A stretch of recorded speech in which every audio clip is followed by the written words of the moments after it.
El socialismo desea repensar la moral tradicional y el derecho y el lenguaje para encontrarles fundamentos racionales. Pero esa carencia que reconoce y defiende el de fundamento racional no le preocupa lo más mínimo. Es más considerada que incluso los posibles sistemas morales alternativos carecen también de jurisdicción racional. Se define una justificación racional no de su moral tradicional, sino de la evolución histórica por la que ésta ha sido. El ejemplo inicial lo repite con insistencia a lo largo de la obra. Los principios morales que fundamentan las sociedades primitivas, solidarias, altruismo, decisión del grupo, son incapaces de alimentar a la numerosa población que hoy puebla los lugares. Para Hayek, las circunstancias que ordenan el actuar de cada hombre no pueden, no pueden aceptar el encuadre en unos principios racionales. Existe un cúmulo de decisiones causadas meramente irracionales. Tropezamos ahora con uno de los mejores resúmenes del pensamiento hayekiano. Pese a ser indudable que el bienestar material carece de principios, la propensión a rechazar las normas de convivencia que han hecho posible la existencia de tal tipo de orden deriva del conocimiento de que el logro del bienestar económico debe restringirse por algún principio, así como de la negativa de aceptar que el orden social extenso implica la existencia de procesos de carácter competitivo en los que el éxito no se debe a una mente superior, a un comité, a algún lugar sobrenatural o a la conformidad con algún principio conocido de mérito individual. Este proceso evolutivo irracional es algo que, según Hayek, ha permitido llegar a la civilización actual. Si alguna mente ordenadora, asegura el pensador austriaco, hubiera intervenido, habría procurado evitar las diferencias sociales o los dolores provocados por este desarrollo. De este modo, no hubiéramos alcanzado el nivel del que ahora disfrutamos. Por eso escriben, es preciso afirmar que la evolución no puede ser justa. Si se hubiesen reprimido las diferencias, se habrían detenido las posibilidades de nuevos avances. Nuestros antepasados ni siquiera sospechaban las inmensas ventajas que tendría vivir esas normas, que ellos inconscientemente iban desarrollando, ya que solo sometiéndose a un conjunto de normas cuya obediencia a veces les resulta incómoda, logrará un grupo competidor con éxito con otros que antes descubrieron que supera esa adecuada normativa. Hayek no solo considera que el capitalismo sufriría si a alguien se le ocurriera ser altruista. Resulta que carece de sentido recomendar a algún sujeto que oriente su comportamiento sobre motivaciones altruistas.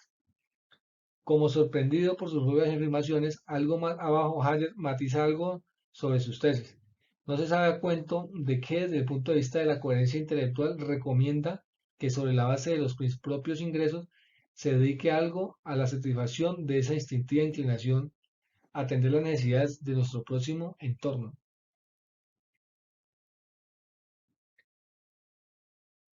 Capítulo 6. El misterioso mundo del comercio y del dinero. Al comenzar un negocio se arriesga tiempo, se arriesga esfuerzo y principalmente se arriesga información. Este último factor es de radical importancia para llevar adelante cualquier empresa económica.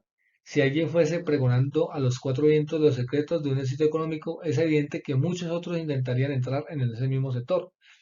Precisamente esa reserva de datos es la que, según Hayek, ha llevado a muchos a sentir una gran hostilidad hacia el comerciante, ya que éste estuvo siempre envuelto en una aureola de misterio. Esta situación se ha visto agudizada por la doctrina marxista, que ha considerado que la única verdadera fuente de riqueza es el trabajo material.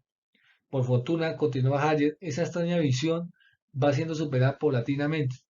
Es cierto, considera que un mero intercambio de bienes incrementa las ganancias de cuantos en el intervienen.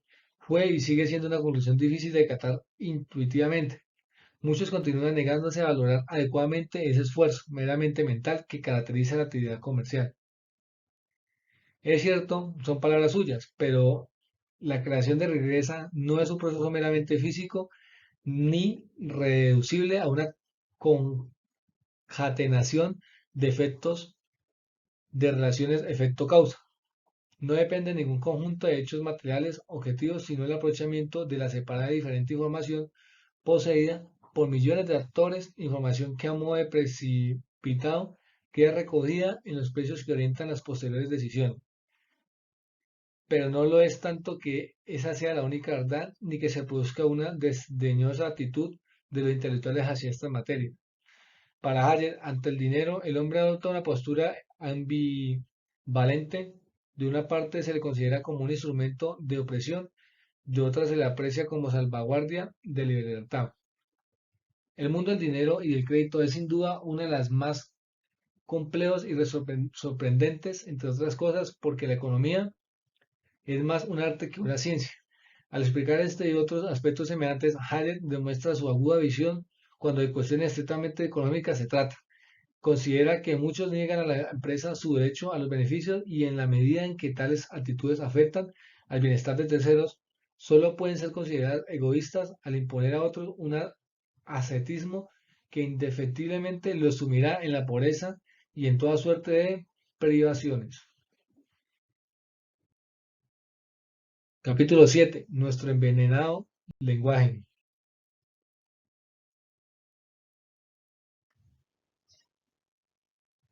Aunque así es verdad, la cuestión parece no cuadrar mucho con el tema de fondo del libro. El sobrino de Wittgenstein, es decir, Hayek, ha incluido en su obra unas reflexiones sobre aquello a lo que su pariente dedicó toda una vida de estudios filosóficos.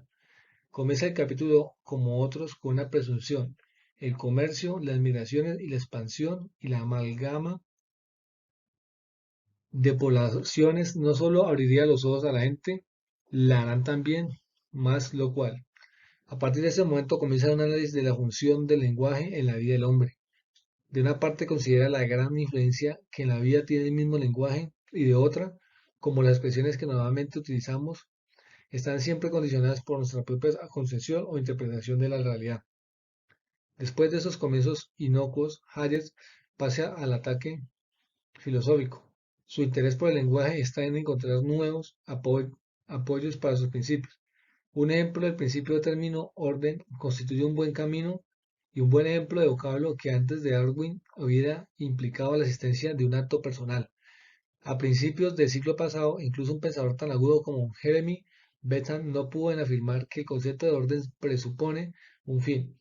Y por si hubiera poco, el estudio de cualquier problema de alguna manera relacionado con la acción humana se encuentra profundamente impregnado de animismo, solo en parte paliado por la influencia de Adam Smith y su postulado de la mano invisible.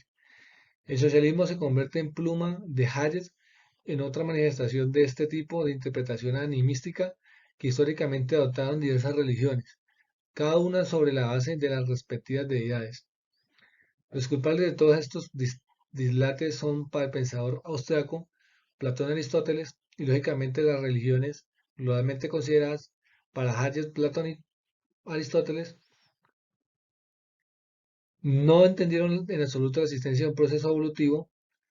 Por eso abordan los problemas relativos a la humana convivencia, cual si se tratara de ordenar tan solo un desafío o invariable número de individuos cuyas condiciones personales pueden ser plenamente conocidas por quienes se responsabilizan de la buena marcha del orden, o de un esquema de convivencia que cual ha pregonado las diferencias credos religiosos, incluido el socialista, fuera fruto de previa intervención por parte de alguna mente superior. Da la impresión, perdónense el exabrupto, que el únicamente superior que Hayek admite, pues solo lo entiende y sobre todo dogmatizna, es el mismo. El último párrafo, que vuelve a ser una admonición para quienes no acepten sus tesis: la ética anticapitalista no ceja en su empeño, sino impulsando sin desmayo a la gente a rechazar precisamente aquellas instituciones de que garantizan incluso su propia supervivencia. En nombre de la libertad se conculca la propiedad plural, la inviolabilidad de los contratos, la competencia, la publicidad, el beneficio e incluso la moneda. Empecinados en el ilusorio convencimiento de que el hombre puede alcanzar a través de la razón cuanto demandan nuestros innatos instintos, quienes así argumentan, se han convertido de hecho en una peligrosa amenaza para la civilización. Capítulo 8. El orden extenso y el aumento de la población. El interés de Hayek por la población es de carácter meramente económico.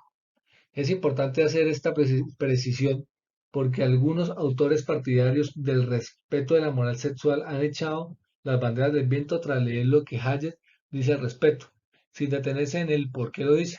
Hayek condena a quienes no consideren entender el estrecho vínculo que une el incremento de la población con la favorable evolución del mundo civilizado. De nuevo, la gran bestia negra es el socialismo, encarnación de ese mal que da instaurancia. Acabaría no solo con las poblaciones futuras, sino también con la actual civilización. Insiste en que la expansión demográfica no solo no daña a la economía, sino que permite iniciar procesos de interrumpida aceleración hasta constituirse en el factor que fundamentalmente condicione cualquier ulterior avance de la civilización, en su aspecto material o espiritual. El análisis sobre el carácter regional del problema demográfico resulta sugestivo. Ningún derecho tenemos a evitar el aumento de la población en otros lugares del mundo, porque si no se interfiere en su evolución, tales poblaciones crecerán solo en la medida en que puedan alimentarse a sí mismas. Hayek considera que no hay ningún riesgo de que en un futuro esta afirmación sería presuntuoso inducir a ciertas poblaciones a contener su expansión. De ahí su condena sin paliativos al Club de Roma. El canto de Hayek a la diversa de los componentes de la raza humana y el modo como esta diversidad da lugar a una mayor riqueza son interesantes. Desafortunadamente, como en otras ocasiones, produce pena que no sea capaz de ver más allá de la pura rentabilidad económica.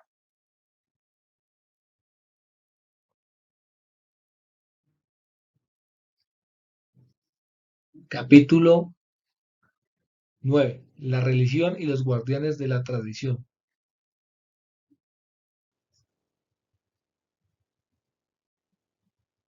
Reitera Hayek al comienzo de este capítulo su tesis de los dos modos de vida, de uno el de aquellos que viven unos para otros persiguiendo fines comunes. Estas arcaicas actitudes y emociones, asegura, son hoy defendidas por ciertas tendencias racionalistas y por el empirismo, el hedonismo y el socialismo asociados a las mismas.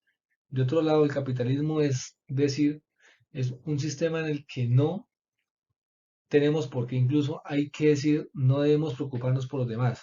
Ya no servimos principalmente a nuestros inmediatos allegados ni perseguimos fines comunes. Llegar a esta segunda etapa supuso para Hayek un esfuerzo notable porque hubo que ir superando los instintos y también los ataques de la razón. Precisamente aquí, como para encontrar un eslabón perdido en su teoría, Hayek acude a la religión. Sus palabras suenan así: las costumbres y tradiciones, adaptaciones no racionales al medio pueden más fácilmente guiar la selección cuando cuenta con el apoyo del tótem y del tabú, o bien de creencias mágicas o religiosas nacidas de la tendencia a interpretar cualquier orden humano conocido en términos animísticos. Triste resulta, sin embargo, la comparación de la religión, los tabúes y la magia. Hayek reinterpreta la moral en su lucha contra el socialismo, la visión religiosa según la cual la moral está determinada por procesos que no resultan incomprensibles, es mucho más acertada, aunque no exactamente en el sentido pretendido, que la ilusión racionalista según la cual el hombre, sirviéndose de su inteligencia, inventó la moral que le permitió alcanzar unos resultados que jamás habría sido que jamás habían podido darse. Y como si hubiese leído el San Manuel Bueno Martín de Miguel de Unamuno, añade, podemos comprender mejor a los clérigos que escépticos respecto a la validez de algunas de sus doctrinas, persisten en enseñarles ante el temor de lo que el abandono de la fe conduzca a una generación de la conducta moral. Dentro de su línea antirracionalista, Hayek considera a la religión como falsas razones que influyeron sobre los hombres para que estos realizaran lo que exigía el mantenimiento de una estructura capaz de alimentar a una población más numerosa y afiada. Así como la creación del orden extenso no fue fruto de previa intencionalidad, así tampoco existe la razón alguna para suponer que el apoyo derivado de la religión haya sido deliberadamente fomentado o que haya existido de este respecto a una especie de conspiración.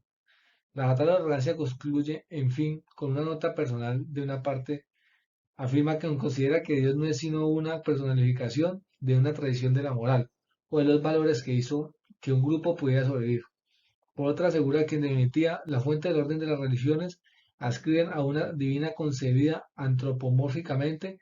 Podemos ahora interpretarla como algo no al margen del mundo físico, sino como una de sus características demasiado complejas para cualquier de sus partes pueda oficializar una imagen o diseño de las mismas. La última frase de la obra tiene tintes apocalípticos. Asegura Hayek de que se acepten mis tesis puede depender de la supervivencia de nuestra civilización.